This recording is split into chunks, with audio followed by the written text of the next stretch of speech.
we are looking towards the post-2015 era. Picture yourself in 2015, last quarter, when you think how you will set your ambitions.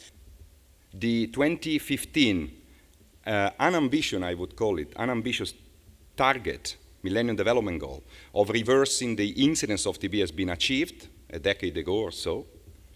Compared to 1990, the mortality from tuberculosis was reduced by some 41% and will be probably halved, 50% reduction by 2015. And at the same time, there is a lot of suffering, with 1.4 million people dying, with 8.7 million people getting affected by TB every year. And I didn't mention there with MDR TB that is progressing too slowly, etc. And it is essential, therefore, that we include TB in the post-2015 global development agenda. Now, the Stop TB strategy is not new. It's more than half a decade. And we still have a problem that every third case of tuberculosis is still missing. We now need to go out if those who cannot come are to be approached.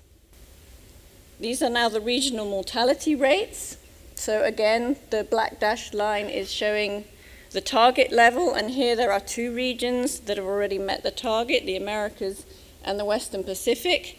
There are two that look like they're on track, Eastern Mediterranean and Southeast Asia, and then there are two regions that are not on track. So Africa again, but also the European region.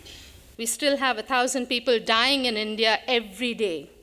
We still have every child dying every 5 minutes in India every day. So for me, I cannot settle. I cannot sit back. The fight has to go on. It's something that you need to look forward to, and we need to be able to say that. But asking for 50% is not enough. Over the last decade, China has done a lot of progress by halving the prevalence of TB by over 50% and by decreasing mortality of TB by almost 80%. But it also should be noted that during the same time frame, the countries have witnessed an enormous economic growth that everybody is aware of, that of course had a relationship with the improvement in TB control. Choose between a bus ticket or paying a smear microscopy. Choose between basic needs or purchase TB drugs. We think this is not ethical. Many governments are still reluctant to face the obvious. TB is not just a public health issue. It's a social problem. Universal access to all TB patients, and that is with a specific goal for early diagnosis of all TB cases and early treatment. However, the point about universal coverage is that you still need to find and target the most vulnerable in society. And my concern with the discourse on universal coverage often is that it seems like a one-size-fits-all approach. So first of all, universal health coverage and a regulatory framework for case notification, because both of those things could help to address this persistent problem of underreporting and underdiagnosis, and why we always see this big gap between notifications and estimated incidence.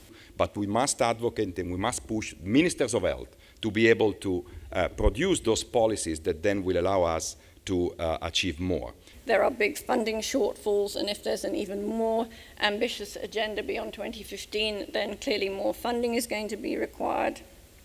And then third, as I've just shown with the development pipelines, it's going to be very important to realize the full potential of the tests or the new tools that have recently emerged, and also the ones that are still in the development pipeline, so that there's more rapid diagnosis, better treatment, and also TB prevention. Without new tools, as you saw, we are very unlikely to go down at the speed that will take us to 0 deaths and 0 cases at a certain point in history of tuberculosis.